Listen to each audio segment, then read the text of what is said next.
तो नमस्कार एवरीवन। तो कैसे हैं आप सब लोग? Is my screen visible to all of you? Okay. So आप रिएक्शन बटन के थ्रू हमें बता सकते हैं या फिर आप चैट बॉक्स में हमें लिख के बता सकते हैं कि आप सब लोग कैसे हैं। नमस्कार।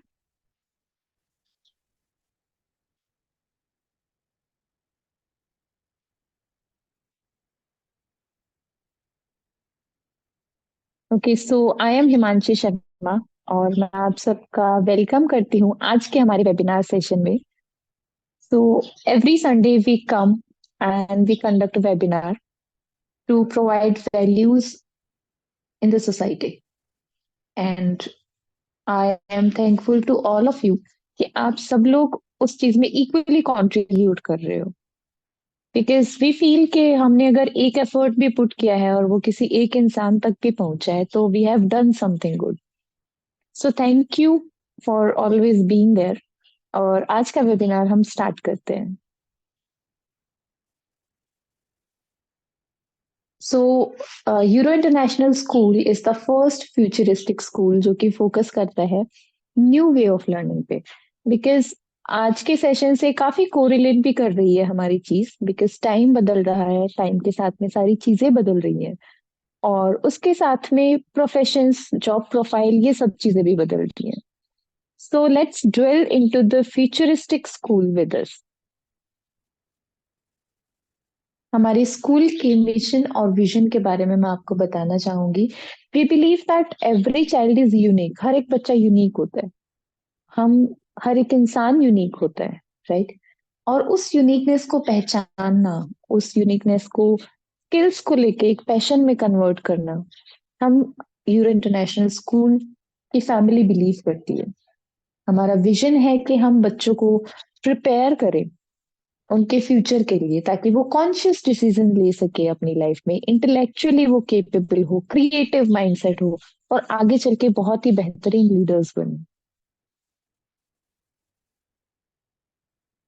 इसी विजन के साथ I would like to introduce mister Shivaram sir. So he is the founder and chairman of Euro International School and he owns Code Vidya and Fanusta as well. So he always believed in adding values to society, and we can even sense the vibe whenever we talk to them. हम जब भी director sir से बात करते हैं तो उनका एक विजन रहता है कि कुछ कंट्रीब्यूट करे बेटर तरीके से सोसाइटी में। और उनको ये बोलने की जरूरत नहीं पड़ती, क्योंकि जिस तरीके के वो इंसान है, जैसा उनका नेचर है और जिस तरीके से वो एक सर्व करते हैं, ही बिलीव्स के जो एजुकेशन फील्ड है उसमें हम सर्व कर सकते हैं।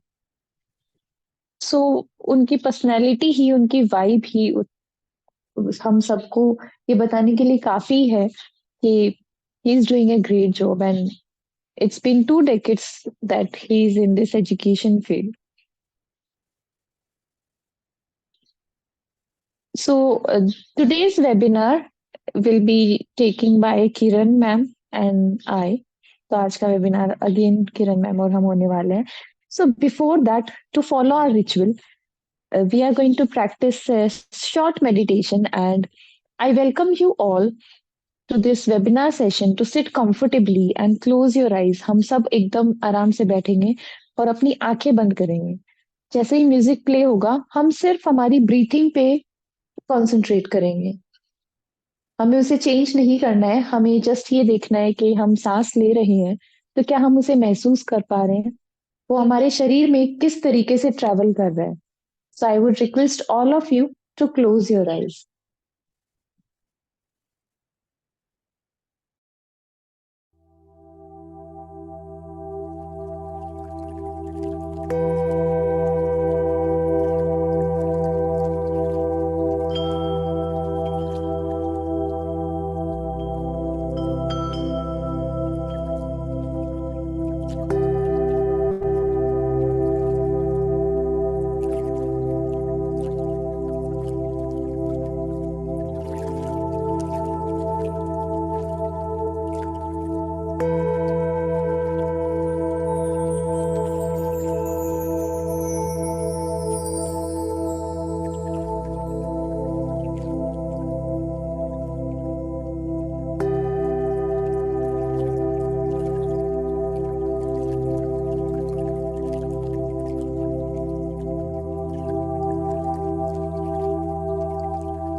सो आज के वेबिनार में हम आगे बढ़ते हैं और हम आज का वेबिनार स्टार्ट करते हैं।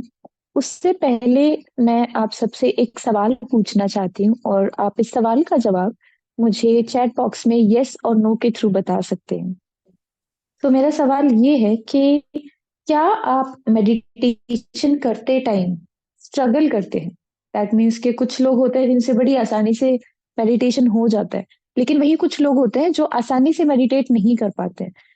तो क्या आप आसानी से मेडिटेशन कर सकते हैं? तो आप हमें यस टाइप करके बताएं, और अगर आपको थोड़ी सी डिफिकल्टी महसूस होती है तो आप हमें नो टाइप करके बताएं।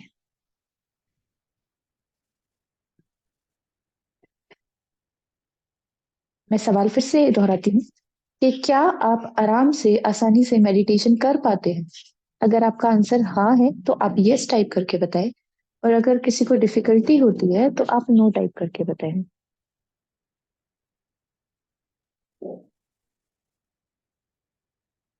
ओके।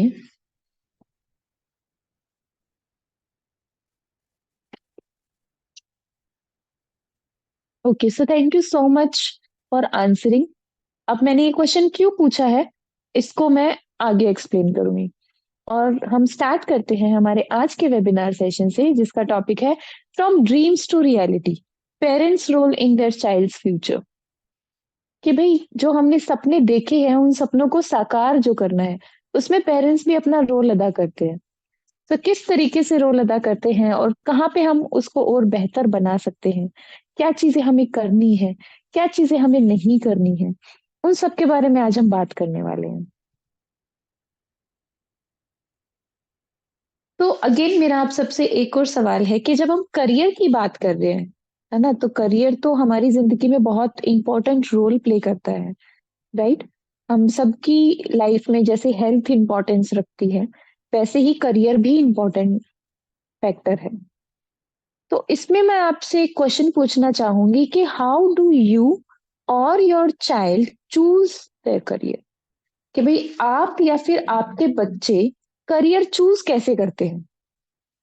आप हमें चैट बॉक्स के थ्रू बता सकते हैं कि हम करियर कैसे चूज करते हैं।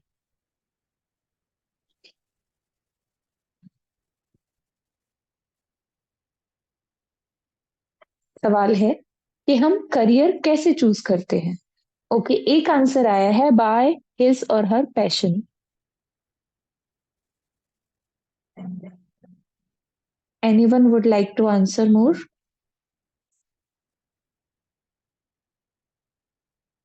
क्या आप में से किसी और को आंसर देना है?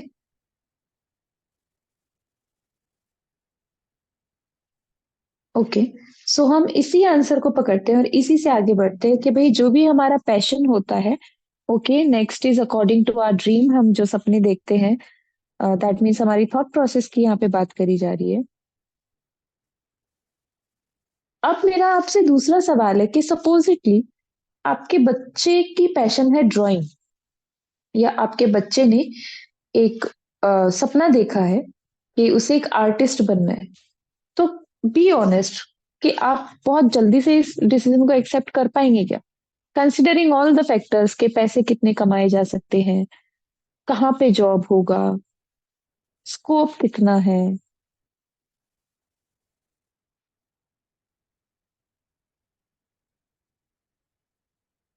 ओके, नहीं, हम जल्दी से एक्सेप्ट नहीं कर पाएंगे क्योंकि हमें फ्यूचर का सोचना है। एक पेरेंट ने आंसर भी किया है, सो thank you so much for answering. कि अभी हमने बात करी, स्किल की बात करी, चाहे पैशन की बात करी, चाहे सपनों की बात करी। मेरा सवाल था कि हम हमारा करियर चूज कैसे कर सकते हैं। तो ये कुछ आंसर्स थे जो आप लोगों ने दिए हैं। फिर मेरा जैसे दूसरा सवाल आया कि क्या आप अपने बच्चे को एक पेंटर और आर्टिस्ट बनने देंगे। तो फिर हमने सारे फैक्टर्स कंसिडर कर लिए कि भाई इसमें इनकम कितनी होगी, जॉब प्रोफाइल कहाँ पे होगी, मेरे बच्चे की शादी कैसे होगी, मेरे बच्चे का घर कैसे चलेगा। और हमने फट से एक मन में थोड़ा सा चेंज आ गया कि नहीं, हम पेंटर तो मैं नहीं बनने दे सकता मेरे बच्चे को। तो क्या हमने ये चीज सही करी, क्या हमने यहाँ पे सही डिसीजन बनाया? इसी को आज हम डिस्कस करने वाले हैं।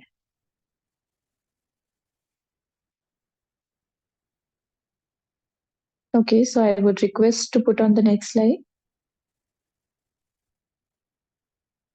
ओके, सो एक रिसर्च करी गई थी इंडिया में, जो कि 2017 में पब्लिश हुई थी। रिसर्च ये करी गई थी 2016 में, और इसको पब्लिश होते होते 2017 आ गई।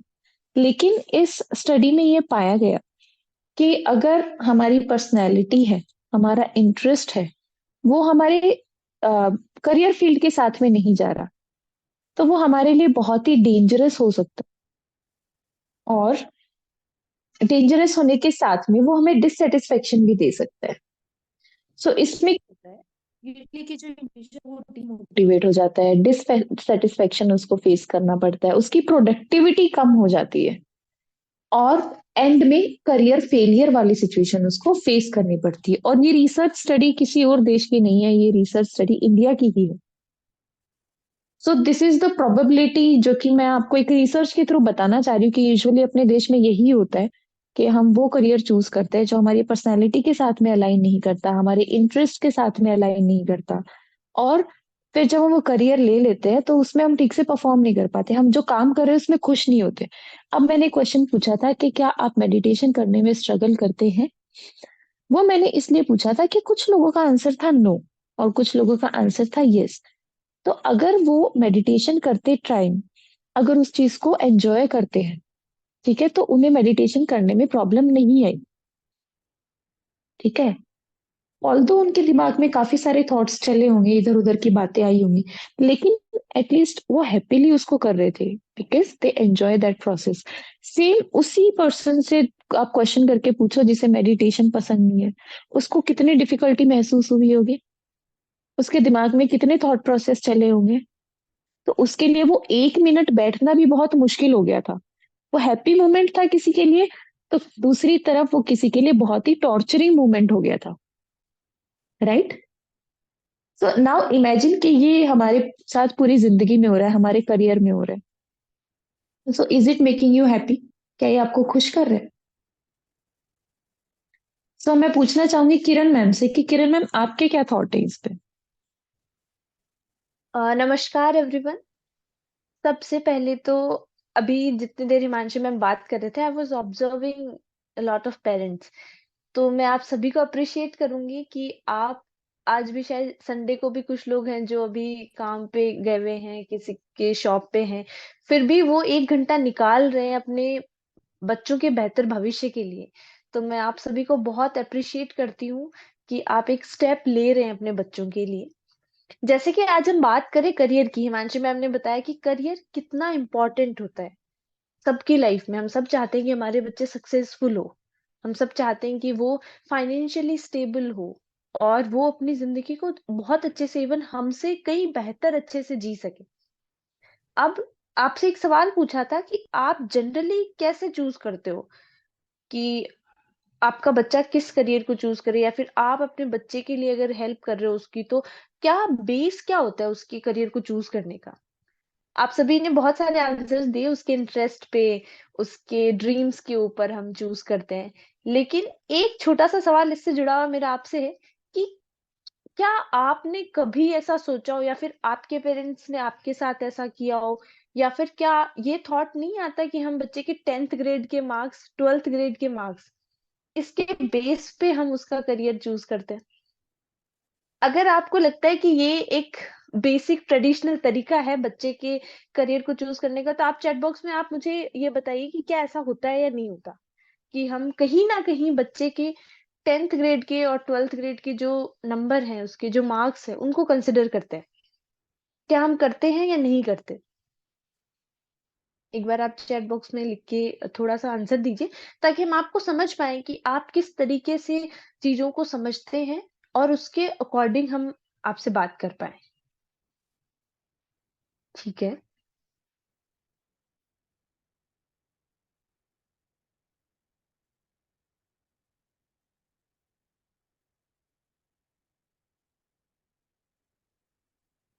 यूजुअली ऐसा ही होता है। ठीक है, मेजॉरिटी ऑफ द पेरेंट्स का आंसर ये है कि हम जनरली ऐसा ही करते हैं कि बच्चे के जो 10th 12th के मार्क्स है, उसके बेस पे करियर चूज करते हैं कि कौन सा करियर इसके लिए बेस्ट रहेगा। सबसे पहला टास्क आता है कि 10th में हमें बच्चे का सब्जेक्ट चूज करना है, कि भाई बच्चा अब 11th ग्रेड में आ गया, तो वो कौन सा सब्जेक्ट लेगा। तो जनरली जो प्रैक्टिसेस मैं बहुत सारे पेरेंट्स से मिलती हूँ, वो जब कंफ्यूज होते हैं तो आते हैं और अपने बच्चे के बारे में जानने की कोशिश करते हैं।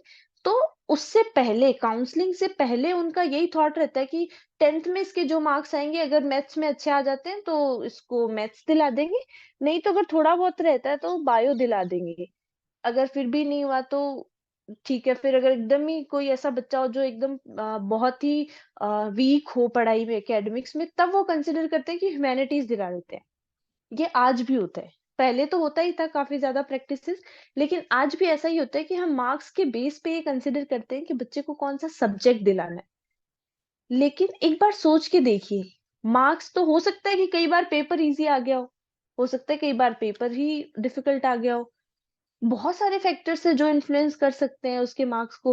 हो सकता है कि जिस टाइम बच्चा एग्जाम दे रहा था, उस टाइम वो बीमार हो गया हो, या फिर कोई भी रीजन की वजह से वो उतना एकेडमिकली परफॉर्म नहीं कर पाया हो, या फिर हो सकता है कि उसका एकेडमिक्स में कम इंटरेस्ट हो, किसी दूसरी चीजों में इंटरेस्ट हो। तो कितने सारे फैक्टर्स हैं जो अफेक्ट करते हैं इन सब चीजों को। और हम हमेशा से एक, ये हमारे देश में, या फिर मैं ये कहूँ कि ह्यूमंस में एक टेंडेंसी है कि जो ट्रेडिशनल तरीके होते हैं, जो एक रास्ता हमने बना लिया, हम दूसरा रास्ता पे जाने की कोशिश नहीं करते, क्योंकि हमें वहां पे रिस्क दिखता है। हम सोचते हैं कि यहाँ पे तो पता नहीं है कि आगे क्या हो सकता है, पॉसिबिलिटीज पता नहीं है। तो जो हमने ट्रेडिशनली जो रास्ता फॉलो करते हैं, हम सोचते हैं कि ये सबसे आसान तरीका है, तो इसी पे जाते हैं। तो बच्चे के अगर 90 अबोव आते हैं तो उसको साइंस दिला देते हैं, और अगर उससे थोड़ा बहुत नीचे रहता है, या फिर 80 70 के बीच में आते हैं, तो उसको कॉमर्स दिला दिया। और अगर उससे भी कम मार्क्स आते हैं तो जनरल ह्यूमैनिटीज दिला देते हैं। अब बच्चा सब्जेक्ट तो ले लिया, लेकिन आगे वो परफॉर्म नहीं कर पाता, क्योंकि उससे किसी पेरेंट्स ने बताया कि marks can't give the correct judgement. Definitely, क्योंकि मार्क्स से हम, मैंने बताया ना, बहुत सारे फैक्टर्स हो सकते हैं कि कभी बच्चे की जिस दिन एग्जाम था उस दिन कुछ प्रॉब्लम हो गई तो वो नहीं परफॉर्म कर पाया। तो हम कैसे जज करें कि इतने मार्क्स से इसके अकॉर्डिंग बच्चे का इंटरेस्ट है? हमने कभी उसका जनरल इंटरेस्ट तो जानने की कोशिश ही नहीं करी। अब सवाल ये आता है कि ठीक है, अगर हम मार्क्स को कंसिडर नहीं करें, तो what is the best way? हम कैसे तय कैसे करें कि बच्चे को किस करियर में जाना चाहिए? अब सभी बात करते हैं कि ड्रीम्स की, बच्चे का क्या ड्रीम है, बच्चे का क्या इंटरेस्ट है। लेकिन एक बार सोच के देखिए, बच्चा क्या खुद तो अवेयर है? क्या बच्चे को पता है कि उसकी पर्सनैलिटी क्या है? क्या बच्चे को सारी चीजें पता है कि उस उसका इंटरेस्ट क्या है? कई बार ये भी हो सकता है कि बच्चा है, वो उसने एक्सप्लोर ही नहीं किया है, उसने तरीके देखे ही नहीं है। फॉर एग्जाम्पल, एक मैं नॉर्मल मीडियोकर बच्चे की बात करूं, और उससे मैं अगर किसी सॉफ्टवेयर को डिस्कस करूं, या फिर ग्राफिक डिजाइनिंग को डिस्कस करूं, तो पॉसिबिलिटीज ये भी है कि उसने कभी नाम ही नहीं सुना। हो सकता है कि वो बच्चा है, उसमें कैपेबिलिटी तो है वो सब करने की, लेकिन हो सकता है उसने नाम ही नहीं सुना, उसका एक्सपोजर ही नहीं हो, तो वो डेफिनेटली कभी कंसिडर ही नहीं करेगा उस फील्ड को। अब ऐसे में बहुत सारी चीजें तो ऐसे ही छूट जाती है। तो इन सबको एक साथ लाने का सबसे अच्छा तरीका क्या है, वही हम आज आपसे डिस्कस करना चाहते हैं, और इंट्रोड्यूस भी करना चाहते हैं, ताकि आपके लिए एज ए पेरेंट ये आसान हो जाए कि बच्चे का करियर कैसे बनाएं, किस फील्ड में बच्चा अच्छा परफॉर्म करेगा। क्योंकि ये सबसे बड़ा सवाल रहता है एक किसी भी बच्चे की जिंदगी का, कि वो उसका करियर किस फील्ड में बनेगा। मैं थोड़ा सा एक्सप्लेन करती हूँ कि हम जनरली कैसे क्या कर सकते हैं कि हम सही डिसीजन ले पाए। तो सबसे पहला आता है, एक करियर असेसमेंट हम लोग करते हैं। जो साइकोलॉजिस्ट होते हैं उन्होंने डेवलप किए होते हैं, डिफरेंट डिफरेंट जगह पे आपको अलग अलग करियर असेसमेंट मिलेंगे। तो करियर असेसमेंट का मतलब होता है कि उसमें हम असेस करते हैं बच्चे के 3 एस्पेक्ट मेजरली। यहाँ पे नाम भी लिख रहे हैं, अगर आपको स्लाइड दिख रही होगी तो उसमें नाम लिख रखा है, एप्टीट्यूड, पर्सनैलिटी एंड इंटरेस्ट। हम 3 चीजों को असेस करते हैं कि ये इस एरियाज में बच्चा कैसा है। जो इन तीनों की चीजों को अलाइन करके जो हमें रिजल्ट मिलते हैं, जैसे एप्टीट्यूड असेस किया, पर्सनैलिटी असेस की, इंटरेस्ट असेस किया, इसके थ्रू हमें जो आंसर्स मिलते हैं उससे हम फिर जज करते हैं कि एक कॉम्बिनेशन बनाते हैं कि कौन सा फील्ड इन तीनों के अकॉर्डिंग सही बैठ रहा है। अब इसका फायदा क्या है? ऑब्वियसली अगर हम हर चीज को कंसिडर करके डिसीजन लेंगे तो बच्चा आगे चल के कभी उसको डिससेटिस्फेक्शन नहीं होगा। एक सिंपल सा एग्जांपल देती हूँ। एक मेरे पास में केस आया कि एक बच्चे के पेरेंट्स थे, बच्चे को लेके आए कि उन्होंने बच्चे को साइंस मैथ दिला दी थी और उसको कोचिंग में डाल दिया कि वो आईआईटी के लिए प्रिपेयर करे। ठीक है। अब बच्चे ने थोड़े दिन तो मेहनत करी, उसने कुछ महीने वो कोचिंग भी गया और उसको उसने वहां पे कोचिंग में फीस फीस भी फिल कर दी और उसने पढ़ाई करना भी स्टार्ट किया। लेकिन उसको कनेक्टेड ही नहीं फील हुआ, उसको लगा ही नहीं कि वो इस चीज के लिए बना है क्या, क्योंकि उसका इंटरेस्ट कुछ और था। अब पेरेंट्स किस बेस पे ये डिसीजन ले कि उसको हम कोचिंग से निकालें या फिर उसको सब्जेक्ट चेंज करवा दें? तो फिर उन्होंने कहीं से सुना था कि एप्टीट्यूड टेस्ट के बारे में, तो वो लोग आए हमारे पास में। फिर हमने एप्टीट्यूड टेस्ट कंडक्ट करवाया बच्चे का, उससे बच्चे की पर्सनैलिटी पता चली। अब वो बच्चा ऐसा है ही नहीं कि वो डेस्क जॉब कर सकता हो, एक जगह बैठ के जो सॉफ्टवेयर इंजीनियर या डेस्क जॉब जो होती है 9 to 5 वाली, उस बच्चे की पर्सनैलिटी ऐसी है ही नहीं। वो बहुत ज्यादा एक्सट्रोवर्ट है और कम्युनिकेशन स्किल्स उसकी बहुत अच्छी थी। तो ऐसे में उसको सोशल जो एरियाज उसके काम को ज्यादा सूट करते। और जब बच्चे से बात करी तो उसको भी कहीं ना कहीं रियलाइज हुआ कि हाँ, उसे उन चीजों में ज्यादा इंटरेस्ट है जहाँ उससे लोगों से कनेक्ट करने को मिलता है। तो फिर जब इस रिपोर्ट के अकॉर्डिंग रिजल्ट निकले तब उन्होंने बच्चे का सब्जेक्ट स्विच करवाया। और उसके बाद में टाइम टू टाइम हमने अपडेट भी ली, तो उसे पता लगा कि अब बच्चा पढ़ाई में भी बहुत ज्यादा मन लगा रहा है, क्योंकि अब सब्जेक्ट उसकी पसंद का है। तो ये इंट्रोड्यूस करने का मतलब ही यही है कि हम कैसे एक सही डिसीजन पे पहुंच पाए। अगर हम गलत डिसीजन लेंगे और सिर्फ मार्क्स के बेस पे डिसीजन लेंगे तो आगे चल के बच्चे को भी डिससेटिस्फेक्शन होगा, उसकी सक्सेस में भी कहीं ना कहीं हैम्पर होती है वो भी, क्योंकि उसका मन ही नहीं लगता उस काम को करने। अगर आगे हम बात करें तो हम इन सभी तीनों चीजों को सेपरेटली समझते हैं कि एप्टीट्यूड क्या होता है, पर्सनैलिटी क्या होता है और इंटरेस्ट क्या होता है।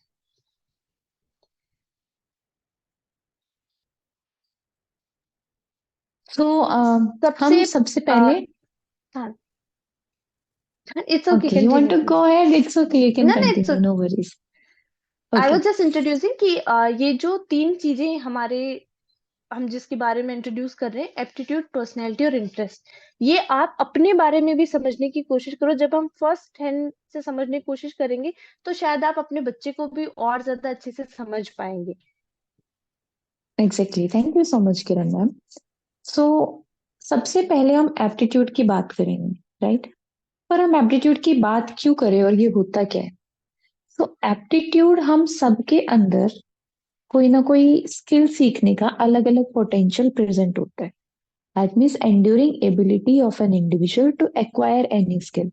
जैसे कि कोई मैथ्स में अच्छा होता है, कोई इंग्लिश में अच्छा होता है, राइट? कोई स्पेलिंग्स के साथ में बहुत अच्छा रोल प्ले कर सकता है, कोई हिंदी में बहुत अच्छा होता है। यही कुछ क्रिएटिव होते हैं जो डांसिंग स्किल्स में अच्छे होते हैं, सिंगिंग स्किल्स में अच्छे होते हैं। तो ये सारी स्किल्स हैं। मैथ्स को सही तरीके से सॉल्व कर लिया, वो एक स्किल है। लैंग्वेज को अच्छे से काम में ले लिया और अपना काम निकलवा लिया, वो भी एक स्किल है। अपनी बॉडी का यूज करके कुछ परफॉर्म किया, जैसे डांस हुआ, म्यूजिक हुआ, ये भी एक स्किल है।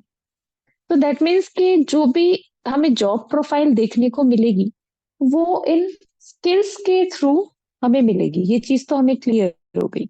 और वो स्किल्स हम कैसे पता कर सकते हैं? हमारे एप्टीट्यूड के थ्रू कर सकते हैं कि भाई मेरे में कोई काबिलियत है क्या, कोई स्किल सीखने की। और अगर है तो वो कौन सी स्किल के लिए, मेरी बॉडी कौन सी स्किल के लिए बनी है, मेरा दिमाग कौन सी स्किल के लिए बना है, राइट? अब यहाँ पे जैसे कि आई एम सो ग्लैड कि जैसे कि रूही मैम ने बोला है कि काफी पेरेंट्स इस चीज को लेके अवेयर है और वो एप्टीट्यूड टेस्ट डेवलप करते हैं। सो यहाँ पे मैं थोड़ा सा एक चीज बोलना चाहूंगी कि अवेयर होना बहुत अच्छी बात है। And I am glad that you are aware, मैं बहुत खुश हूँ। बिकॉज अगर हमें इंफॉर्मेशन के बारे में पता ही नहीं, तो जैसे कि मेरे सामने ईयरफोन्स रखे हुए हैं और मुझे पता ही नहीं कि ईयरफोन्स क्या काम में आते हैं, तो मैं कभी उससे म्यूजिक नहीं सुन पाऊंगी, सिंपल सी बात है। तो दैट मीन्स कि वेरी गुड आपके पास इंफॉर्मेशन है। लेकिन जो एप्टीट्यूड टेस्ट होते हैं वो डेवलप, जो प्रैक्टिस्ड साइकोलॉजिस्ट होते हैं उनके थ्रू डेवलप किया गया हुआ ही आप काम में लेना, मेरा एक सजेशन है आपको। हम एप्टीट्यूड टेस्ट को कोई रैंडम पर्सन डेवलप नहीं कर सकता है, या फिर एप्टीट्यूड टेस्ट जो रैंडमली ऑनलाइन मिलते हैं उनकी कोई स्टेबिलिटी, कोई भी स्टैंडर्डाइज्ड प्रोसीजर नहीं होता है। हमें नहीं पता उन्होंने कितने सैंपल पे किए। जो टेस्ट हमने बनाया है उसको हमने सैंपल, दैट मीन्स कि हमने बच्चों पे एक्सपेरिमेंट किया है, उसके रिजल्ट को कंपेयर किया है दूसरे टेस्ट के रिजल्ट से, उसके नॉर्म्स निकाले हैं, रिलायबिलिटी निकाली है, वैलिडिटी निकाली। सो आई वुड सजेस्ट कि हम, जैसे कि कोई भी दवाई हमारे सामने रखी हुई होती है, तो हम देखते हैं ना कि अच्छा ये सैराडोन है तो ये सर दर्द की दवाई है, या फिर इससे मुझे मेरे जो हेडेक हो रहा है उसमें आराम मिलेगा, है ना? अब मुझे हेडेक हो रहा है और मैं टैबलेट ले लूं लूज मोशन कंट्रोल की, तो it is not going to work. तो वो टेस्ट जो टैबलेट मेरे सामने रखी है वो सही है क्या, वो चेक करना भी जरूरी है। तो आई वुड सजेस्ट कि आप एक बार वो चेक कर लीजिएगा। सो हम फिर से आते हैं एप्टीट्यूड पे। तो हम एप्टीट्यूड की क्यों बात कर रहे हैं? क्योंकि हमने देखा कि जो जॉब प्रोफाइल्स है वो सारी स्किल्स के थ्रू हमें मिल रही है। अब ये जो स्किल्स है ये हम कौन सी हमारी एज ग्रुप में डेवलप करते हैं? ये जब हम छोटे होते हैं तभी डेवलप होती है, राइट? दैट मीन्स कि हम स्कूल में होते हैं तब होती है। एक यहाँ पे प्रोसीजर आता है कि 10th के बाद हमें सब्जेक्ट चूज करना पड़ता है। अब जैसे किरण मैम ने भी एग्जाम्पल दिया था कि भाई बना तो इंसान बायो के लिए, लेकिन वो ले रहा कॉमर्स है, तो उसकी स्किल्स उसके अंदर प्रेजेंट होने के बाद भी कोई काम नहीं आई, वेस्ट हो गई वो स्किल्स उसकी। उसको वो सही एनवायरनमेंट नहीं मिला कि वो अपनी स्किल को ग्रो कर सके। जैसे कि एक पेड़ है मेरे सामने और उस पेड़ को मैं सही एनवायरनमेंट ना दूं, आउटडोर प्लांट है मेरे पास, कि उसे धूप की जरूरत है, उसे पानी की जरूरत है, और मैं रखूं उसको हर टाइम मेरे कमरे में, ना उसे धूप मिले ना उसे पानी मिले, right? So we cannot rely on that thing, right? So जो एप्टीट्यूड टेस्ट है वो फॉर्मेटिव ईयर्स में ही हमें करा लेना चाहिए। जैसे कि 10th ग्रेड आ रही है और 9th ग्रेड है, 8th ग्रेड है।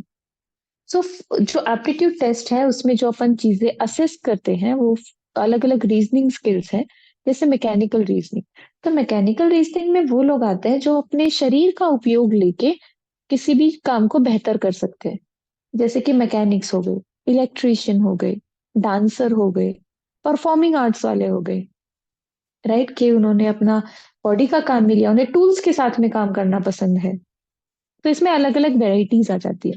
न्यूमेरिकल रीजनिंग में वो लोग आ जाते हैं जिनके न्यूमेरिकल रीजनिंग अच्छी होती है, वो यूजुअली नंबर्स के साथ में बहुत अच्छे होते हैं। एब्स्ट्रैक्ट रीजनिंग में वो लोग आ जाते हैं जो कि चीजों को एनालाइज करते हैं कि अगर ऐसा हुआ है तो क्यों हुआ है, इसका सोल्यूशन क्या हो सकता है, सोल्यूशन ओरिएंटेड रहते हैं। स्पेशल रिलेशंस में वो लोग आ जाते हैं जो कि 2D की इमेजेस को 3D में इमेजिन करके अपना वर्क कर सकते हैं। और जैसे कि इंटीरियर डिजाइनर हो गए, गेम डेवलपर हो गए, तो ये सारे वो लोग हैं जिनको पता है कि उनके पास स्किल है। और सपोजिटली सोचो कि किसी में इंटीरियर डिजाइनिंग की स्किल है और उसको बचपन से ही ऐसा एक्सपोजर मिले, या फिर उसके फॉर्मेटिव ईयर्स में, उसके डेवलपिंग ईयर्स में, उसके स्कूल टाइम से उन्हें वैसा एनवायरनमेंट मिले जहाँ पे वो अपनी इन स्किल्स को ग्रो कर सके, तो ये कितना अच्छा होगा। अभी जब भी हम साइकोलॉजिकल टेस्ट रन करते हैं तो एक प्रॉब्लम उसमें देखने को मिलती है कि जैसे कि बच्चे में मैथमेटिकल स्किल्स है, मैकेनिकल स्किल्स है, न्यूमेरिकल स्किल्स है, लेकिन बच्चे ने कभी उनको नर्चर ही नहीं किया।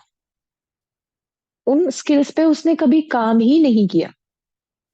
तो जब सही टाइम था काम करने का, वो टाइम तो निकल गया था। फिर हम उसे सजेस्ट करते हैं कि अब आपके पास जो टाइम है उसमें आप उसको कैसे ग्रो कर सकते हो और कैसे चीजों को एक ट्रैक पे ला सकते हो। सेम उसी तरीके से जाती है लैंग्वेज यूजेज और स्पेलिंग्स। तो ये लोग वर्बल चीजों के साथ में काफी अच्छे होते हैं, ये अपनी बात को अच्छे से रख सकते हैं। ये टीचिंग फील्ड में भी जा सकते हैं, ये पोएट्री फील्ड में भी जा सकते हैं, पॉलिटिशियंस भी हो सकते हैं। तो इस तरीके से बाइफिकेट करी गई है। Can be move ahead. Next comes personality. So personality में एक पर्सनैलिटी यूजुअली हमारा आउटर अपीयरेंस नहीं होता है, ये एक यूनिक पैटर्न होता है जिसमें थॉट्स, फीलिंग्स और हमारे बिहेवियर जो है हम सबके अलग अलग होते हैं। हर एक पर्सन यूनिक होता है और हम सबके अलग अलग होते हैं। तो पर्सनैलिटी को हमने रेसेक मॉडल के थ्रू असेस किया है। ये साइकोलॉजी में होलैंड कोड के थ्रू से जाना जाता है।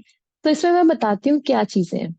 पहला है रियलिस्टिक, दूसरा आर्टिस्टिक, तीसरा इन्वेस्टिगेटिव, देन सोशल, एंटरप्राइजिंग और कन्वेंशनल। तो रियलिस्टिक में वो अगेन सारे लोग आ जाते हैं जो अपनी बॉडी का यूज करेंगे और कुछ ना कुछ उससे परफॉर्म करेंगे। इसमें वही अगेन वो सारे लोग आ जाते हैं जो कि सपोजिटली मैकेनिकल रीजनिंग वाले लोग आते हैं, जो अपनी बॉडी का काम में लेंगे। कुछ एथलीट्स आ गए, डांसर्स आ गए। सेकंड आता है आर्टिस्टिक। आर्टिस्टिक में वो सारे लोग आ जाते हैं जो कि जिनमें कला हो। फॉर एग्जाम्पल कि अपनी बात को सही तरीके से कविता के शब्दों में पिरो के सामने रखना, तो वो आर्टिस्टिक क्वालिटी हो गई। राइट। तो ये लोग यूजुअली अपनी स्किल्स को इस तरीके से, परफॉर्मिंग आर्ट्स वाले लोग हो गए, अपनी स्किल्स को इस तरीके से नर्चर करते हैं कि इसके थ्रू वो अपनी अर्निंग कर सकते हैं। थर्ड वो जॉब प्रोफाइल आ जाती है जो कि इन्वेस्टिगेटिव में फॉल करती है। तो इन्वेस्टिगेटिव में हम सबकी पर्सनालिटी इस तरीके से हो सकती है कि जो इंडिविजुअल है उसको रीजंस फाइंड करना बहुत पसंद है कि ऐसा हुआ है तो क्यों हुआ है। जिनका एक बोलते हैं ना सीआईडी की तरह दिमाग चलता है, डिटेक्टिव के तरह दिमाग चलता है। जैसे कि इसमें वो लोग आ जाएंगे, डॉक्टर हुए। अब डॉक्टर क्या करता है कि बीमारी हुई है, क्या सिम्टम है, अच्छा किस वजह से हुई है, सिम्टम पहले पहचानेगा और सिम्टम पहचाने के बाद में फिर एक डायग्नोसिस देगा कि भाई इसको ये XYZ प्रॉब्लम है और उसके थ्रू उसका सॉल्यूशन क्या हो सकता है। तो यहाँ पे सारा इन्वेस्टिगेट करना पड़ा। तो ये सारे आ जाते हैं इन्वेस्टिगेटिव में। फिर आते हैं सोशल। सोशल में यूजुअली वो लोग फॉलो करते हैं जिनको हेल्प करना बहुत अच्छा लगता हो। अब फॉर एग्जाम्पल कि काउंसलर्स हैं, उनको हेल्प करना बहुत अच्छा लगता है। मैं खुद का एग्जाम्पल देती हूँ कि मुझे अंदर से खुशी मिलती है कि आज मैंने कुछ किया हो या ना किया हो, कि मैंने 1 घंटे में किसी के साथ बैठी और उनको उस 1 घंटे में एक ऐसी बात मिल गई जिसकी वजह से वो खुश हो सकते हैं, या जिसकी वजह से वो किसी दुविधा में थे तो उससे बाहर आ सकते हैं। तो यूजुअली सोशल में ऐसी जॉब प्रोफाइल्स आ जाती हैं जिसमें लोग एक सोसाइटी को कुछ रिटर्न में कुछ अच्छा देने के लिए वर्क कर सकते हो। Then comes enterprising. तो एंटरप्राइजिंग में आ जाते हैं परसुएडर्स। दैट मीन्स वो लोग जिनको एक तरीके से परसुएड करना अच्छा लगता हो, वो लोग जो अपनी बातों से दूसरों को इन्फ्लुएंस कर सकते हो, प्लस इनमें लीडरशिप क्वालिटी हो। तो जैसे कि एंटरप्रेन्योर्स हो गए, ये ऐसे लोग हैं जो कि एक अपना कॉल लेना पसंद करेंगे, अपने डिसीजन बनाने पसंद करेंगे और उस डिसीजन के बेसिस पे वो पूरी फर्म को रन कर लेंगे। तो जो एंटरप्रेन्योर्स है वो इस तरीके की जॉब प्रोफाइल आ जाती है एंटरप्राइजिंग में। Then comes conventional. कन्वेंशनल में वो लोग आ जाते हैं जिनको यूजुअली एक रूटीन पसंद होता है। इन लोगों को ऑर्गेनाइज्ड काम पसंद होता है। तो जैसे कि फॉर एग्जाम्पल 9 to 5 का कोई जॉब हुआ, ठीक है। अब 9 to 5 के जॉब में क्या होगा, एक ऑर्गेनाइज स्ट्रक्चर चलेगा, उनको पता है कि उनके आज के डे टू डे टास्क कौन से होने वाले हैं। फॉर एग्जाम्पल जो बैंक की जो फील्ड है, मैनेजरियल पोस्ट है, या फिर हम ये लगा लेते हैं कि अकाउंट्स में डेटा इनपुट वाला काम है। तो ये सारी ऐसी प्रोफेशंस है वो कन्वेंशनल में आ जाती है। तो हमने देखा कि किस सुंदर तरीके से होलैंड ने अपने इन पर्सनालिटी टाइप्स को डिवाइड कर रखा है, and we used Holland code and RIASEC model to get to know about the personality of the child, कि हम बच्चे की पर्सनालिटी इस तरीके से समझ सकते हैं। Then next come interest. Interest में वो चीजें आती है, फॉर एग्जाम्पल मेरे सामने 10 चीजें रखी हैं, और उन 10 चीजों में से मैं कौन सी चीज को ज्यादातर उठाती हूँ, प्लस उठाने के बाद में मैं खुशी से उस चीज को एंजॉय करती हूँ। बुक्स रखी हूँ, वीडियो गेम रखी हूँ, साइकिल रखी हो, ऐसी 10 चीजें रखी है, और बच्चा किसी एक चीज को जल्दी उठाएगा। क्यों? क्योंकि वहां पे उसका क्यूरियोसिटी और अटेंशन, वहां पे उसका फोकस हो रहा है, एक्साइटमेंट मिल रही है उसे। तो अब हम ये हमने बात करी कि इंटरेस्ट की बात करी, पर्सनैलिटी की बात करी, एप्टीट्यूड की बात करी, पर ये बात करी क्यों? हम एक छोटा सा एग्जांपल लेते हैं पेंसिल का। सपोजिटली मेरे पास एक पेंसिल है, और मैं चाहूं कि वो पेंसिल मेरा ऑलरेडी जो मैंने लिखा हुआ है उसको इरेज कर दे, तो विल इट बी पॉसिबल कि वो जो पेंसिल है, वो जो लिखा हुआ है ऑलरेडी उस पेज पे, उसको इरेज कर दे? नहीं होगा ना पॉसिबल। पेंसिल से तो हम लिख सकते हैं, पेंसिल से हम इरेज कैसे करेंगे मैडम? राइट? तो जिस चीज के लिए हमारी बॉडी बनी ही नहीं है, अगर उस चीज में हम इंडल्ज होते हैं तो वो रिजल्ट अच्छे नहीं आते हैं। और यही चीज मेरे को कोरिलेट करती है, जो सबसे पहले मैंने आपको एक इंडिया की स्टडी दिखाई, कि यूजुअली इंडिया में यही होता है, और यही होने के वजह से उसके कितने डिजास्टर्स और डेंजरस रिजल्ट्स आए थे, कि वो जॉब फेलियर, करियर फेलियर में रिजल्ट हो जाता है, या फिर इंसान अंदर से खुश ही नहीं रहता है।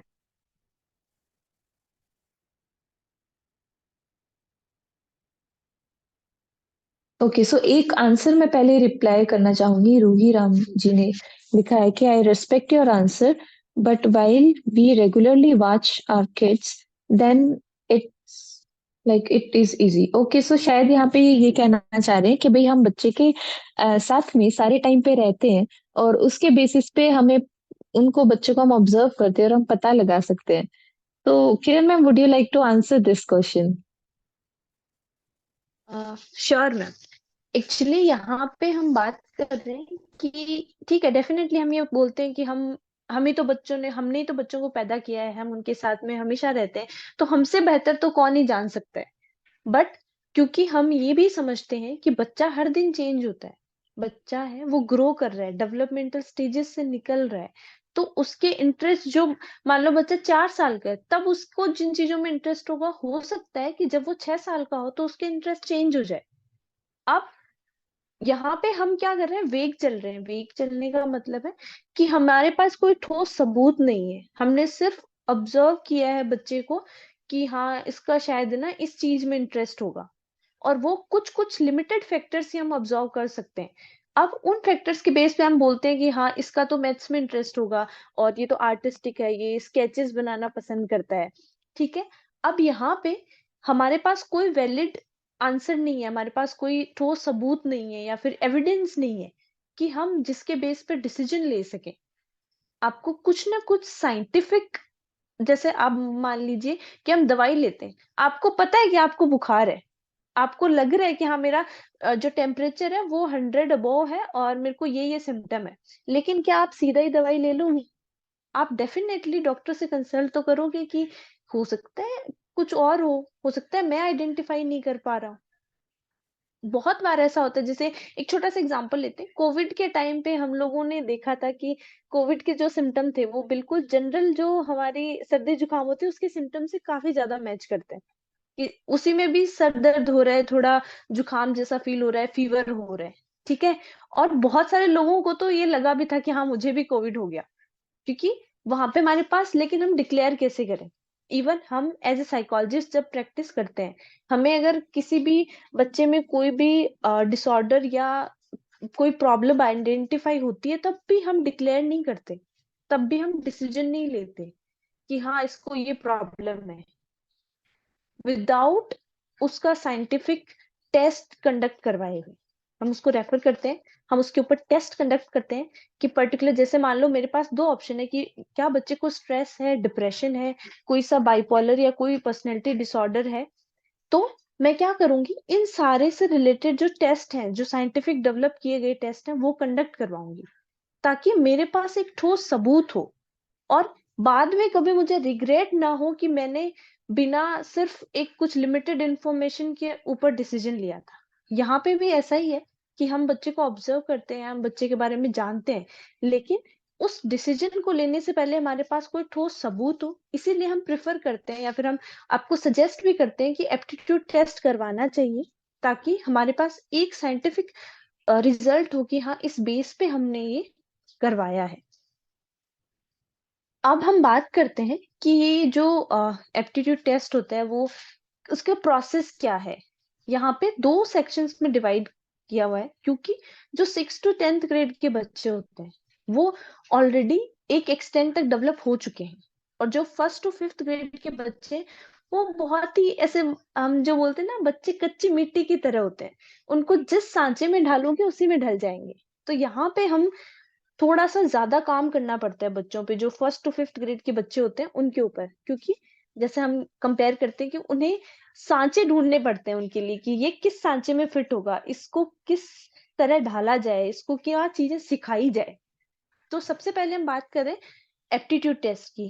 जो यूरो एप्टीट्यूड टेस्ट है, वो साइकोलॉजिस्ट ने डेवलप किया है, रिसर्च करके, स्टडीज करके, सैंपल कलेक्ट करके। उन सैंपल्स के थ्रू हमने पहले रिसर्च करी कि बहुत सारे 100 बच्चों के ऊपर ये कंडक्ट करवा के उसके रिजल्ट्स को कंपेयर किया कि क्या वो वैलिड रिजल्ट दे रहा है क्या। और जो मार्केट में ऑलरेडी एग्जिस्टिंग टेस्ट थे, जिनको दूसरे साइंटिस्ट ने डेवलप किया था, उनसे हमने कंपेयर करा कि क्या वो वैलिड है या नहीं, उसकी वैलिडिटी, रिलायबिलिटी सब कुछ चेक करी। उसके बाद में हमने उसको फाइनलाइज किया। होता क्या है, एक बार मैं आपको एक शॉर्ट दिखा देती हूँ कि ये कैसा दिखता है, या फिर इसमें किस तरीके के क्वेश्चंस होते हैं। जो 6 to 10th ग्रेड का एप्टीट्यूड टेस्ट है, उसका लिंक आपको प्रोवाइड हो जाएगा, वो ऑनलाइन करवा सकते हैं आप। कुछ इस तरीके का एक अब जैसा स्क्रीन पे दिख रहा है, एक टेस्ट का जो आउटलेट है वो इस तरीके का दिखता है। यहाँ पे अलग अलग, जो अभी तक हमने बात करी ना, जो हॉलैंड वाला जो मॉडल था, उसके ऊपर बात करी थी कि रियलिस्टिक पर्सनैलिटी होती है, इन्वेस्टिगेटिव होती है। तो यहाँ पे तीनों सेक्शन को असेस किया जाता है, पर्सनैलिटी को भी असेस करते हैं। यहाँ पे जो क्वेश्चंस आप देख रहे हो, ये सारे हैं पर्सनैलिटी को असेस करने वाले। इसमें इन सारे क्वेश्चंस में बहुत सारे सेक्शन है। सिर्फ ऐसा नहीं कि 10 क्वेश्चन पूछ के हमें पता लग जाएगा कि कैसा है बच्चा। उन क्वेश्चंस की वैरायटी चेंज करनी पड़ती है, उनका कनेक्शन बिठाना पड़ता है आपस में, उन सब का, ताकि हमारे पास वैलिड रिजल्ट आए। तो यहाँ पे जो हम अभी देख रहे हैं, ये सारे हैं पर्सनैलिटी को असेस करने वाले। अब यहाँ पे एप्टीट्यूड को असेस करने वाले क्वेश्चन आपको दिखेंगे। इसमें सारे सेक्शन के क्वेश्चंस है, न्यूमेरिकल के क्वेश्चंस है, स्पेशल एबिलिटीज के क्वेश्चंस है, एब्स्ट्रैक्ट रीजनिंग के, जैसा कि आपको दिख रहा होगा। इससे बच्चे की जो एकेडमिक एबिलिटीज है, कि किस सब्जेक्ट में बच्चा अच्छा कर सकता है, वो कौन सी चीजों को जल्दी ग्रैब करता है, उसको क्या चीजें समझ में आती है इजीली, क्या नहीं आती, ये सब भी आसानी से पता लग जाता है। जैसे कि यहाँ पे दिख रहा होगा आपको, डिजाइन्स दिख रही है, तो इससे हमें पता लगता है कि बच्चा 3D 2D की चीजों को समझ पाता है या नहीं समझ पाता। बहुत सारे क्वेश्चंस को असेस करने के बाद हम एक रिजल्ट पे पहुंचते हैं। उसमें भी ये जो पर्सनैलिटी, इंटरेस्ट और एप्टीट्यूड, इन तीनों को अलाइन किया जाता है। ऐसा नहीं होता कि सिर्फ एप्टीट्यूड के एक सेक्शन के ऊपर डिसीजन लिया जाता है, सबको अलाइन करते हैं, फिर जो कॉमन जो क्रक्स निकलता है उसके बेस पे हम डिसीजन लेते हैं। तो एक ये आपको हमने दिखाने की कोशिश करी है कि ये कैसा दिख सकता है। जो टेस्ट है उसका लिंक आपको प्रोवाइड करवा देंगे। तो जो 6 to 10th ग्रेड के जो बच्चे हैं, ये फ्री ऑफ कॉस्ट है, तो आप अपने बच्चों को ये टेस्ट दिलवा सकते हैं, और इसकी जो रिपोर्ट है वो भी जनरेट हो जाती है। अब हम बात करते हैं 1st to 5th वालों की, कि ठीक है, 6 to 10th वाले बच्चे हैं, वो तो क्वेश्चन को पढ़ के आंसर देंगे और उससे हम असेस कर लेंगे, लेकिन 1st to 5th वाले कैसे करेंगे, और उनके ऊपर क्या हम न्यूमेरिकल एबिलिटीज और इस तरीके की चीजों को असेस कर सकते हैं? बिल्कुल भी नहीं, क्योंकि छोटे बच्चे अभी ग्रो कर रहे हैं। अभी हमने उनके लिए साचा फिक्स नहीं किया है कि ये इस सांचे में ढलेंगे, या फिर इनकी, उनको खुद को भी अभी नहीं पता, क्योंकि अभी वो एक्सप्लोर कर रहे हैं। अभी उनके सामने पूरी दुनिया है और इतने सारे ऑप्शंस हैं, अभी वो सिर्फ एक्सप्लोर कर रहे हैं। तो ऐसे में हम असेस करते हैं कि बच्चे की जो सेल्फ अवेयरनेस है, मैनेजिंग इमोशंस है, एम्पैथी है, सोशल स्किल्स है, सेल्फ कॉन्फिडेंस है। ये एस्पेक्ट वो सारे एस्पेक्ट है जो एक बच्चे को तैयार करते हैं, जो रिस्पॉन्सिबल होते हैं कि क्या वो इस दुनिया में जो नया नॉलेज है, जो इंफॉर्मेशन है इस दुनिया में, क्या वो उसको अपने अंदर ग्रहण कर सकता है, क्या क्या वो उसको सीख सकता है क्या, और वो किस तरीके का बच्चा है। इससे क्या होगा, फायदा क्या होता है इससे, कि आपको अगर पता लग जाएगा कि मेरा बच्चा है उसमें थोड़ा सा कॉन्फिडेंस कम है, तो हम, छोटा है बच्चा, फर्स्ट टू फिफ्थ ग्रेड में है, तो हम उस डायरेक्शन में काम कर सकते हैं बच्चे के ऊपर, कि उसको ऐसी एक्टिविटीज में इंडल्ज करवाएं जहाँ पे पब्लिक स्पीकिंग हो, जहाँ पे प्रेयर में हम उसको बुलवाएं, या फिर कुछ भी ऐसी एक्टिविटीज में इंडल्ज करें जिससे उसका सेल्फ कॉन्फिडेंस बूस्ट हो सके। अब अगर हमें पता ही नहीं होगा कि मेरे बच्चे का सेल्फ कॉन्फिडेंस अच्छा है या नहीं, सिर्फ हम बाहर से देख के हम नहीं बता सकते, बच्चे के अंदर भी बहुत कुछ चल रहा होता है। कई बार तो बच्चे, छोटे बच्चे भी आजकल इतने समझदार होते हैं कि वो बहुत चीजें शेयर नहीं करते, उनको लगता है कि नहीं करनी चाहिए, या फिर कंपैरिजन भी दिखता है कहीं ना कहीं। अगर हम गलती से भी अपने बच्चे को कंपेयर करते हैं, या फिर वो आपस में अपने दोस्तों के साथ खुद को कंपेयर करते हैं, तब भी उनमें सेल्फ डाउट आ जाता है और वो शेयर ही नहीं करते, वो प्रिटेंड करने लग जाते हैं। यहाँ पे बात आती है सोशल स्किल की, एम्पैथी की।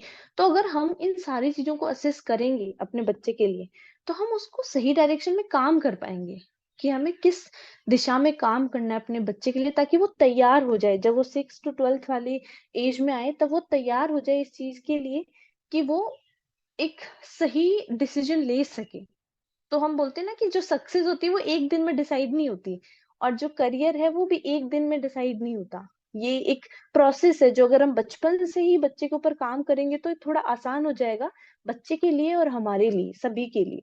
तो जो यूरो एप्टीट्यूड टेस्ट है, उसका लिंक तो आप सभी को प्रोवाइड करवा देंगे, अगर कम्युनिटी भी ज्वाइन करोगे आप तब भी वहां पे भी प्रोवाइड हो जाएगा, और चैट बॉक्स में भी आपको अभी जो लिंक है एप्टीट्यूड टेस्ट का वो मिल जाएगा। यूरो स्किल असेसमेंट है, वो छोटे बच्चों के लिए है, फर्स्ट टू फिफ्थ के लिए।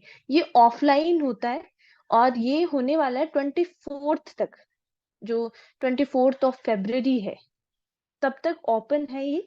तो अगर आपका बच्चा फर्स्ट टू फिफ्थ ग्रेड तक का है, तो आप अपने बच्चे को स्कूल लेके आइए, वहां पे उसका असेसमेंट होगा, स्किल असेसमेंट। उससे पता लगेगा कि उसमें सॉफ्ट स्किल्स कितनी है और किस डायरेक्शन में काम करना है। अब 25th को एक कैंप भी करने वाले हैं स्कूल के अंदर, उसमें भी फर्स्ट टू फिफ्थ ग्रेड के बच्चों के लिए ही है वो। उसमें क्या होगा कि हम बच्चों की जो स्किल्स है, यहाँ पे हम बात कर रहे थे सॉफ्ट स्किल्स की, अब हम बात करते हैं हार्ड स्किल्स की, उसको असेस करेंगे। एक कैंप होगा जहाँ पे एक्टिविटीज होंगी, बहुत सारे हमारे जो टीचर्स हैं वो भी वहां पे रहेंगे, वहां पे जैसे डांस हो गया, म्यूजिक हो गया, पोएट्री हो गया, स्पोर्ट्स हो गया, इस तरीके की और कुछ इंटरेस्टिंग एक्टिविटीज हमने प्लान करी है बच्चों के लिए। अब बच्चों को वहां पे असेस किया जाएगा, और उसके थ्रू हमें पता लगेगा कि बच्चे की जो हार्ड स्किल्स है वो कितने डेवलप्ड है और किस डायरेक्शन में काम करना है। क्योंकि छोटे बच्चे हैं, उनका ओवरऑल असेसमेंट करना बहुत इंपॉर्टेंट हो जाता है। सॉफ्ट स्किल वाला असेसमेंट अलग तरीके से होता है, हार्ड स्किल वाला असेसमेंट अलग तरीके से होता है। अब अगर हम बात करें कि जो रिजल्ट्स होते हैं करियर काउंसलिंग के, वो कैसे दिखते हैं, तो एक छोटा सा एग्जांपल यहाँ पे दिखा रखा है कि बच्चे जिस तरीके से परफॉर्म करते हैं, उनके लिए एक ग्राफ जनरेट हो जाता है कि उसने किस किस जो एरिया है उसमें कैसा परफॉर्म किया है, उसकी एबिलिटी। जैसे ये एक एप्टीट्यूड वाले जो हमारा सेक्शन है उसके रिजल्ट्स हैं, ऐसे ही पर्सनैलिटी के रिजल्ट्स भी होते हैं, जो पर्सनैलिटी वाला सेक्शन है उसके रिजल्ट्स भी सिमिलरली जनरेट होते हैं, और इंटरेस्ट वाले के भी सिमिलरली जनरेट होते हैं। फिर जैसे मान लीजिए एक न्यूमेरिकल में इस बच्चे का 6 नंबर पे स्टैंड करता है, वर्बल में भी 6 पे है, और मैकेनिकल में 3 पे है। अब यहाँ से हम कंपेयर करते हैं पर्सनैलिटी से, कि उसमें कौन कौन से उसके हाई, 3 काउंट करते हैं हम लोग, कि जो 3 डोमिनेटिंग एरियाज होते हैं, जैसे कोई सोशल, एंटरप्राइजिंग और इन्वेस्टिगेटिव, इन 3 एरियाज में सबसे हाई स्कोर करता है। फिर उन हाई स्कोर्स को एप्टीट्यूड वाले हाई स्कोर्स के साथ में मैच किया जाता है, फिर उन दोनों को इंटरेस्ट वाले हाई स्कोर्स के साथ मैच किया जाता है, ताकि कोई भी फील्ड, कोई भी एरिया छूटे नहीं, और हम बच्चे को एक ओवरऑल डिसीजन ले सके, किसी एक फैक्टर पे बेस होके डिसीजन ना ले। अगर आगे हम बात करते हैं कि करियर काउंसलिंग है वो करवानी क्यों चाहिए। तो So, Himanshu ma'am, would you like to before explain? I would like to add one thing. So, जैसे कि भी आपने देखा कि जो करियर असेसमेंट की रिपोर्ट आती है उसको एनालाइज करना लाइक भी एक चैलेंज हो जाता है। तो उसको भी हमने काफी इजी बना दिया है। जो एनालिसिस की रिपोर्ट है उसको ग्राफ के थ्रू, इवन जो एक्सप्लेनेशन है उसके थ्रू, और कि कौन सी जॉब प्रोफाइल है उसके थ्रू हम बहुत अच्छे से पूरी एक शीट बना के दे रहे हैं। तो आई वुड रिक्वेस्ट कि आप सबको, जिनको भी एप्टीट्यूड टेस्ट करवाना है, तो उसके लिए आप सब लोग हमें अपने नंबर प्रोवाइड करा सकते हैं, ताकि हम इंडिविजुअली आपको उस चीज में असिस्ट कर सके, उस चीज में हेल्प कर सके। सो आपको या आपके बच्चे को इंटरेस्ट है एप्टीट्यूड टेस्ट में, या फिर आप किसी ऐसे को जानते हैं जिनको अपना करियर डिसाइड करने में प्रॉब्लम हो रही है, तो you can share your number in the chat box. आप अपनी चैट बॉक्स में अभी हमें नंबर शेयर कर सकते हैं, और उनके थ्रू हम पर्सनली आपको कांटेक्ट कर सकते हैं और आपको पर्सनली गाइडेंस प्रोवाइड कर सकते हैं। And I would request our technical team to note all these numbers. So आप it would be feasible for us, it would be convenient for us अगर आप अपने नंबर के साथ में अपना नेम लिख रही हैं साथ में, ताकि हम आपसे बात करें तो हमें पता रहे कि हम किन से बात कर रहे हैं, और उसके अकॉर्डिंग हम आगे प्रोसेस को कैरी फॉरवर्ड कर सकते हैं। और ये टेस्ट क्योंकि फ्री ऑफ कॉस्ट है, तो we are not charging anything for it, हमको चार्ज नहीं कर रहे हैं। इट जस्ट के जो जॉब फेलियर की और जो करियर फेलियर की जो डेटा है इंडिया का, जो काफी राइज हो चुका है, आई होप उसमें कहीं ना कहीं हम कुछ कंट्रीब्यूट करें और उसको नीचे लेके आए। ऑल्सो अब तो एआई भी आ गया है किरण मैम, तो काफी ऐसे जॉब्स भी हैं जो एआई रिप्लेस कर सकते हैं, and this is a fact, ये ट्रुथ है कि एआई आ गया है। अब जो जिस तरीके से पुराने जो जॉब चल रहे थे वो अब फ्यूचर में हो सकता है कि नहीं चले। जैसे कि हम एक छोटा सा एग्जांपल लेते हैं, मैं काफी बारी एग्जांपल देती हूँ कि सबसे पहले हमारे पास पीसीओ होते थे। मैं काफी छोटी थी तो वो येलो कलर का हुआ करता था, उस पे एसटीडी पीसीओ ऐसे कुछ लिखा हुआ होता था। लैंडलाइन फोन होते थे उस टाइम पे। फिर जैसे ही मोबाइल आया तो वो पीसीओ तो बंद हो गए, राइट। लेकिन यहाँ पे हमें ये देखने की चीज है कि जैसे एआई आया है तो काफी ऐसे सारे जॉब है जो चेंज हो जाएंगे। लेकिन जैसे ही पीसीओ हटा, लेकिन मोबाइल रिपेयरिंग शॉप वहां पे चालू हो गई। तो ये चीज सोचना और ये देखना कि ठीक है एआई आया है, वो जॉब रिप्लेस करेगा, वो जॉब्स को खत्म नहीं करेगा, लेकिन वैसे जॉब्स हैं कौन से। तो इसीलिए वी वुड सजेस्ट कि आप अपने नंबर प्रोवाइड करा देना if you want to have an aptitude test. You can continue also ma'am. इसमें एक चीज ये भी है कि हम लोग असेस तो कर लेते हैं, जैसे ऑनलाइन हमने असेसमेंट करवा लिया, लेकिन वहां पे हमें एक्सटर्नल हेल्प चाहिए होती कि कोई हमें गाइड कर दे कि ये जो भी रिपोर्ट आई है वो क्या है, उसका क्या मतलब है। क्योंकि ऑफ कोर्स यहाँ पे डेफिनेटली ये जो साइकोलॉजिस्ट है उन्होंने डेवलप किया है, तो एक बेटर अंडरस्टैंडिंग आपको मिल सकती है। आप असेसमेंट करवाइए और फिर कंसल्ट करिए साइकोलॉजिस्ट से। आप उनके साथ में बैठिए, और आप स्कूल आ सकते हैं। जैसे ही आपका असेसमेंट होता है आप स्कूल आ सकते हैं, बैठ के डिस्कस कर सकते हैं कि मेरा बच्चा है वो किस एरिया में अच्छा परफॉर्म कर सकता है, उसके क्या क्या करियर ऑप्शंस अवेलेबल है।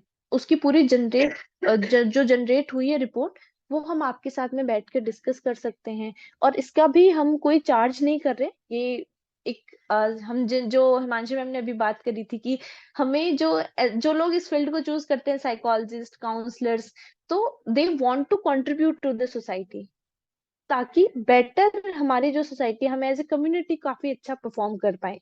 तो इसके लिए अगर आपका बच्चा ग्रो करता है तो हमें भी एक सेटिस्फेक्शन मिलता है कि हाँ, हमने सोसाइटी में कुछ कंट्रीब्यूट किया है। और इसीलिए आपने हमें जो नंबर प्रोवाइड किए उस पे पर्सनली भी हम आपको असेस करवा देंगे, एक्सेस दे देंगे, इसका एप्टीट्यूड टेस्ट का लिंक भी आपको प्रोवाइड करवा दिया जाएगा, जिससे कि आप अपने बच्चे के लिए एप्टीट्यूड टेस्ट करवा सकते हैं। दूसरी जो चीज है वो थी स्किल असेसमेंट की। तो स्किल असेसमेंट है फर्स्ट टू फिफ्थ ग्रेड वाले बच्चों के लिए। उसके लिए आपको वो ऑनलाइन नहीं होता, क्योंकि बच्चे छोटे हैं, वो ऑनलाइन नहीं कर पाते उसको। इसी वजह से आपको स्कूल में आके और वो जो स्किल असेसमेंट है वो करवाना रहेगा। तो आई वुड रिक्वेस्ट कि हम अपने बच्चे के लिए, उसके फ्यूचर के लिए और सही डायरेक्शन में काम करने के लिए एक एक दिन में अगर 1 घंटा निकाल के हम आके और उसका असेसमेंट करवा लें तो उसके लिए काफी बेनिफिशियल रहेगा। अब यहाँ पे हम जो बात कर रहे थे कि करियर काउंसलिंग करवाई क्यों जाती है, तो इससे क्या होता है, जो हमारी इंफॉर्मेशन होती है, लैक ऑफ इंफॉर्मेशन की वजह से हम रॉन्ग डिसीजंस लेते हैं, उसको हम मिनिमाइज कर सकते हैं। दूसरा, we get to be self aware, हमें अपने बारे में, अपने बच्चे के बारे में जानने को मिलता है। बहुत सारे ये साइकोलॉजी में एक अम, समझाते हैं लोगों को कि बहुत सारे अंडरलाइंग फैक्टर्स होते हैं जिसके बारे में हम खुद भी नहीं जानते कि हम जो काम कर रहे हैं इसके पीछे ये रीजन हो सकता है क्या। तो कई बार अगर हम साइंटिफिकली कोई काम कर रहे हैं तो जो अंडरलाइंग जो डिजायर्स हैं, नीड्स हैं, इंटरेस्ट है, वो भी सामने आ पाते हैं। तीसरी जो बात करते हैं कि हम बेटर करियर डिसीजन बना पाते हैं। अगर हमारे पास प्रॉपर इंफॉर्मेशन नहीं होगी, साइंटिफिक डेटा नहीं होगा, तो कहीं ना कहीं चांसेस रहते हैं कि हम जो डिसीजन ले रहे हैं वो आगे चल के हमें रिग्रेट हो सकता है उस पे। एक छोटा सा एग्जांपल दूं तो मैंने रैंडमली अगर मार्क्स पे या किसी भी, मुझे लगा कि मेरा इंटरेस्ट साइंस में है और मैंने साइंस सब्जेक्ट ले लिया, और मुझे ये नहीं पता कि मैंने कॉमर्स क्यों छोड़ा और ह्यूमैनिटीज क्यों छोड़ा, तो आगे चल के मेरे पास आंसर ही नहीं होगा जब मुझे कभी ऐसा गिल्ट या रिग्रेट फील हो कि यार मुझे तो, I am not feeling connected with the subject, मुझे तो शायद कॉमर्स ले लेना चाहिए था।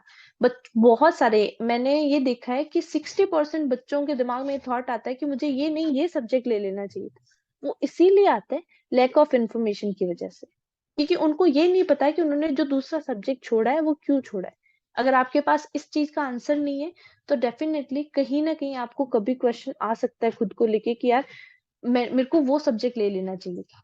लेकिन अगर आप टेक्निकल डिसीजन लेते हो, सोच समझ के रिसर्च पे करके फिर डिसीजन लेते हो, तो आपको एटलीस्ट कभी ऐसा फील नहीं होगा, आपके पास हमेशा आंसर रहेगा कि मैंने कॉमर्स इसलिए छोड़ा था और जो ह्यूमैनिटीज है वो इसलिए छोड़ा था, या फिर साइंस इसलिए छोड़ा था।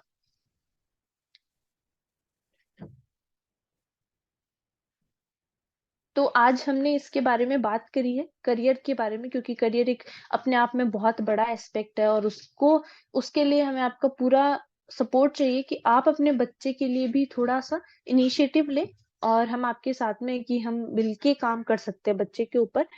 जो एप्टीट्यूड टेस्ट है उसका लिंक आपको अभी उसमें प्रोवाइड करवा दिया जाएगा चैट बॉक्स में। I would request our technical team to please put the link here in the chat box.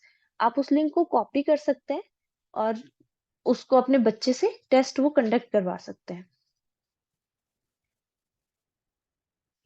Also ये टेस्ट कंडक्ट करवाने से पहले कुछ इंस्ट्रक्शंस होती हैं जो कि हम बच्चों को और पेरेंट्स को प्रोवाइड करते हैं कि ये टेस्ट करना कैसे है, इसका अगर टाइम है तो कितने टाइम में करना है, एक क्वेश्चन को सॉल्व करने के लिए क्या क्या आपको हेल्प चाहिए होगी। तो कुछ इंस्ट्रक्शंस होती है जो कि हम देते हैं। तो यूजुअली अगर आप यहाँ से लिंक ले भी रहे हो तो before conducting that test please consult to us. और जैसे कि इसीलिए इसी पर्पस के थ्रू हमने आपसे नंबर मांगे थे, बिकॉज टेस्ट स्टार्ट करने से पहले कुछ ऐसे प्रोसीजर्स हैं जो कि एक साइकोलॉजिस्ट आपको उनसे रूबरू करवाएगा। तो इसी वजह से क्योंकि हम कोई भी काम करते हैं तो उसको हमें एक प्रॉपर प्रोसीजर पता होना चाहिए कि भाई ये काम करना किस तरीके से है, वरना उसका हमें सही रिजल्ट नहीं मिलता है। So this is the exactly reason why we have asked for your number and why we are going to assist you in the process. One of the parent has said that कि उन्होंने already ये aptitude assessment करवाया है और उनको काफी help मिली है उससे, तो आप सभी भी उससे इंस्पायर हो सकते हैं। And I appreciate, thank you so much for sharing the feedback with us, क्योंकि इससे दूसरे जो पेरेंट्स हैं उनको भी थोड़ा सा आइडिया लगता है कि अच्छा ये कुछ काम कर रहा है या नहीं कर रहा। यहाँ पे एक हमने आपके लिए एक छोटा सा गिफ्ट रखा है। वो गिफ्ट ऐसा है कि क्योंकि आप सभी हमारे पेरेंटिंग वेबिनार्स अटेंड करते हैं, तो ये हमें एक समझ देता है कि आप अपने बच्चे को लेके कितने सीरियस हैं। आपने कॉन्टिन्यूअसली अटेंड किए हैं, आप इनको ज्वाइन कर रहे हैं, तो यही अपने आप में एक हम कहते हैं कि प्रूफ है कि आप अपने बच्चे के बेहतर भविष्य की तरफ काम करना चाहते हैं।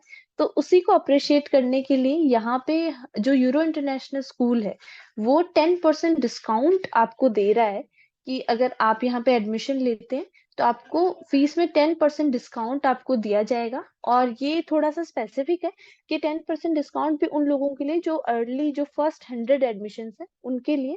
और ये ऑफर भी 29 फरवरी तक वैलिड है। तो अगर आपका बच्चा किसी स्कूल में पढ़ता है और आपको लगता है कि शायद यहाँ पे आके उसकी ग्रोथ हो सकती है, एक बार आप आइए, विजिट करिए स्कूल को, एप्टीट्यूड टेस्ट करवाइए, जिससे आपको जानने को मिलेगा कि किस डायरेक्शन में आपके बच्चे पे काम किया जा सकता है। आपके रिलेटिव्स में भी कोई है तो उनको भी आप बिल्कुल बता सकते हैं, इस जिससे कि आप निश्चिंत होकर रह सकें कि आपका बच्चा सही जगह पे है।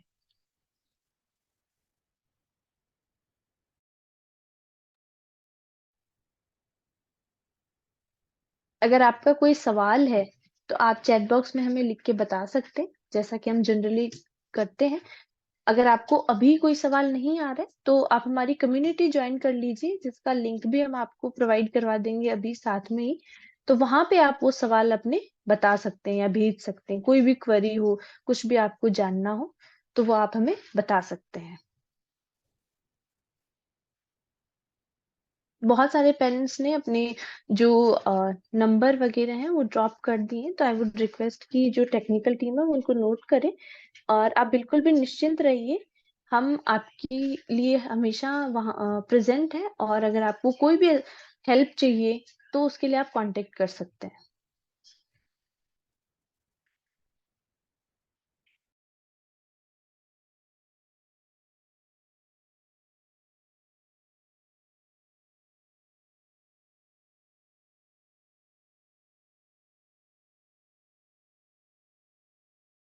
यहाँ पे चैट बॉक्स में एक लिंक प्रोवाइड करवाया है, वो लिंक कम्युनिटी का है। बेसिकली कम्युनिटी क्या है, जहाँ पे हमारे जो भी पेरेंट्स हमसे आज तक जुड़े हैं या फिर नए जो पेरेंट्स जुड़ते हैं, वो सभी एक प्लेटफॉर्म पे आ पाते हैं।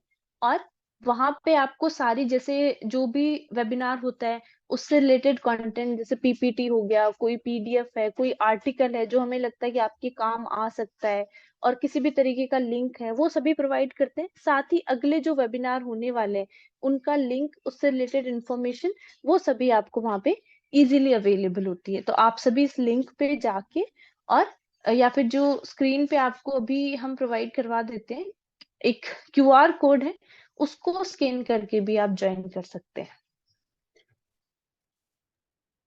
ऑल्सो वी अंडरस्टैंड कि कुछ ऐसे क्वेश्चंस होते हैं जो कि पब्लिकली हमें पूछने में थोड़ी सी झिझक होती है। तो उसके लिए भी अब से हम एक ऑप्शन ओपन कर रहे हैं। अगर कुछ ऐसे सवाल हैं जो आप सिर्फ अकेले में ही पूछना चाहते हैं, whether it is related to your child या फिर आपको पर्सनली भी पूछने हैं एज टू अ साइकोलॉजिस्ट, तो आप हमें अपने नंबर चैट बॉक्स में ड्रॉप करके बता सकते हैं कि I would like to talk to you in person, कि हमें आपसे पर्सनली कनेक्ट करना है। बिकॉज वी अंडरस्टैंड कि काफी कॉन्फिडेंशियलिटी का जो कॉन्सेप्ट है उसको हम स्ट्रिक्टली फॉलो करते हैं एज अ साइकोलॉजिस्ट, तो हम ये चीज भी समझते हैं।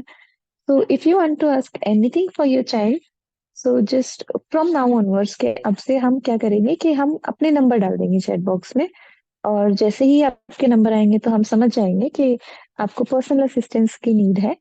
तो then we will be able to help you out. तो आई थिंक आज कुछ क्वेश्चंस नहीं है किरण मैम, क्योंकि हमने आज थोड़े एप्टीट्यूड टेस्ट और इन सब के बारे में बताया है। ऑल्दो जिन लोगों को कनेक्ट करना है उन्होंने ऑलरेडी अपने नंबर दे दिए हैं, तो will be connecting definitely. You very soon. Okay. I think Indu ma'am का कोई क्वेश्चन है।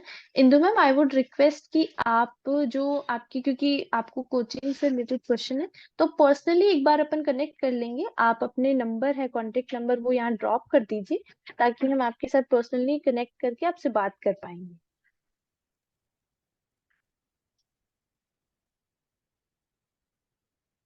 Also, now we would like to thank all of you.